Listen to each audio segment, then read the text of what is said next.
I made a presentation. If you're bored in eighth period or something like that, or science, and you are have like nothing to do, I made this presentation. It's kind of related to Unit 9. And if you look on one of the pages in the textbook, there is a paragraph completely about this word that explains this entire game. So, anyway, this game is about controlling a pack of animals, and you can kind of choose your role on what you want to do in the game. And you have to have food and stuff like that, and you only have so much of a lifespan on all of them, and all of that. So, you have tons of biomes. Like this one is really hard because it's big and it gets cold. And this one's also kind of hard too because it's hard to cross over to each part of it without drowning, which is almost impossible. And then you have some of the easier islands like this one, which it looks really nice because you have a lot of space, you have some trees and water, and you can fish in them and stuff like that. And then you have the jungle island. I don't care much for it, and it's super dangerous, and you're always running all over the place trying to escape from whatever predators live there.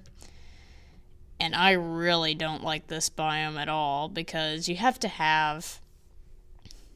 really be prepared for it, and as you can see, there are some wildfires burning on the island too. So, then you have the herbivore strategy, and it's not necessarily where you're not really able much to attack predators. You're kind of just running around. It's great for being in the jungle though because there's a lot of plants there, and you're going to be running around anyway, most likely. So the stuff you can eat and the herbivore strategy is like berry bushes and stuff like that. And when it rains, it's really nice when it rains because it restores all the berries on the bushes, and it's like party time for me usually because I also like picking berries since it gets you a lot of food really fast.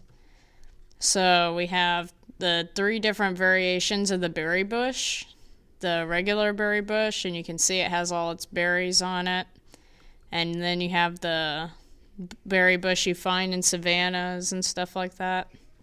And a bush that in a drought, and it only grows like 1 berry every day. This cactus you don't want to do anything with because when you harvest fruit from it, it hurts the animals, so you don't want to do anything with them, just keep them as a decoration or something. And then you have the acorn tree, and it drops acorns, and you can harvest them too, as well as this other tree on the right side, which is kind of like a bigger sized berry bush, but can be very dangerous if you don't do it right, because it'll leave a bunch of syrup all over your animals, and you have to lick it off, or else some of the predators will be able to smell you. And this is some random stray I found, and I just decided to take a picture of her because she actually did have an ability to do a lot of the herbivore stuff. You can see that she is going to be able to run pretty fast, and that right paw is good for picking berries and stuff like that. And my favorite way to play niche is it's even better when you have like 1,000 food, because then you don't have to worry about starvation, and you can work on exploring and stuff like that. And then you could be a carnivore. They're a lot better at attacking predators rather than running because they have a high amount of strength, and they can catch rabbits and stuff like that, and fish. And they're great for mountain biomes because they're so dangerous, and you usually happen to be very suited for it anyway. And in order to really be a good hunter, that's where you have to go. And when you're in the mountains, meat is really your only source of food, especially in the one I showed you in the beginning. It's a rabbit and a mole. And there's the deer, which is really hard to get because of its high amount of health. So you have to have both strong animals, and you have to kind of trap it in a way because they're hard to catch. But it's very rewarding if you do manage to catch it. And this is a good combination. This is what I ended up getting after a run through in the mountain biome.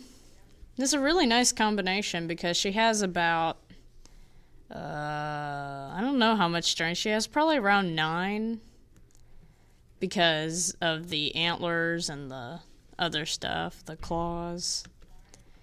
Then you have the fishing strategy. I don't really use the fishing strategy a lot, but it puts you in the water, which is a safe place from predators because most predators don't go in the water. But there are leeches and stuff like that you have to watch out for. But you just rely on fish a lot. And the best way you can do it is you want to keep these fish swarms from running out. And what you can do is you can pick maybe about, out of this full one, you can pick about, at the most, 5 fish out of it. And leave that one because every day a fish swarm will gain 2 fish. These are some of the best fish you can get because they give you 4 food.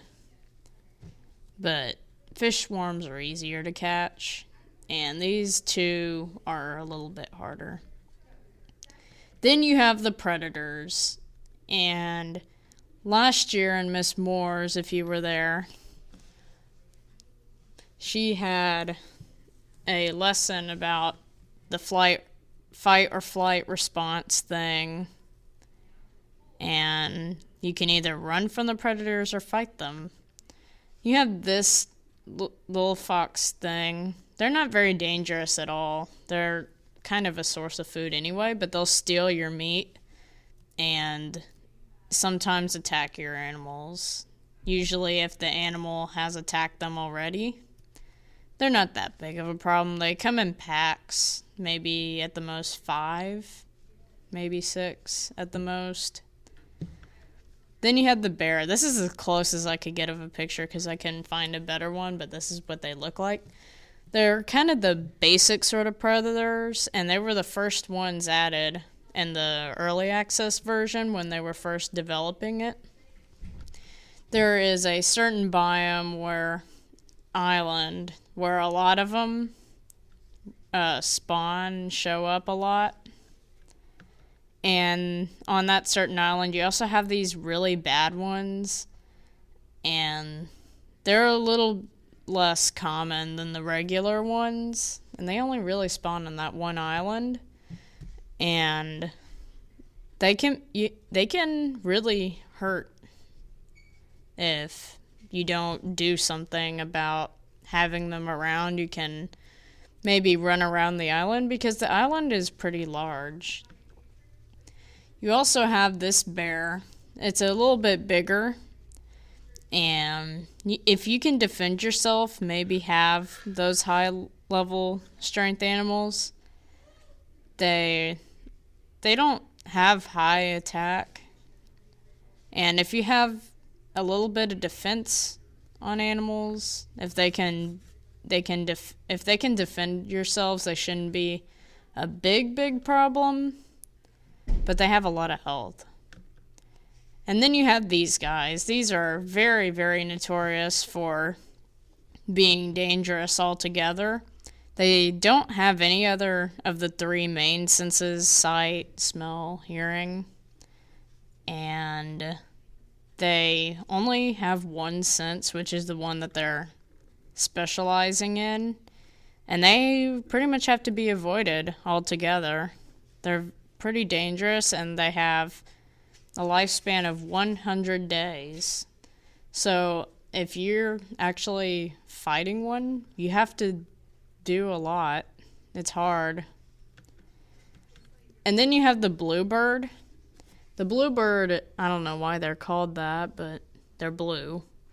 They're blue hawks, and if you have a baby animal, they will attack your babies, so you gotta protect them.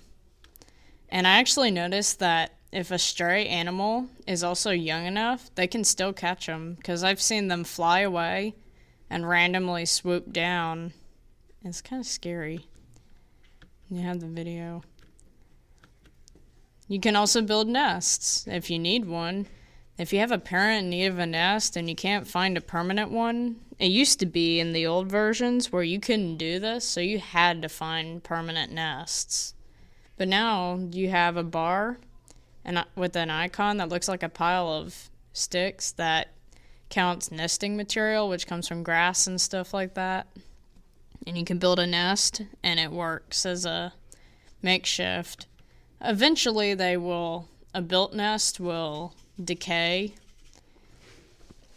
after some time, so you have to repair them.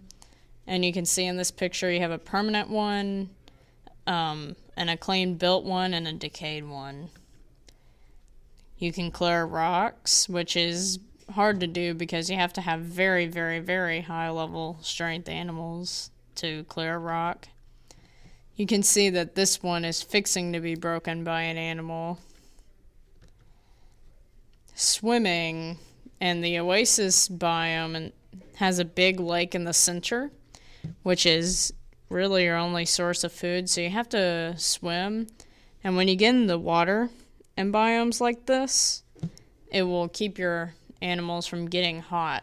And when they get hot, they lose some energy, which it can be bad. And if you're in the mountain biome and your animals are cold, they have these hot springs. And when you go in the hot spring, it keeps them from getting cold. You can also cuddle up next to each other in adjacent tiles, and they get close and they'll get a boost for being warm, which usually works. And that's it.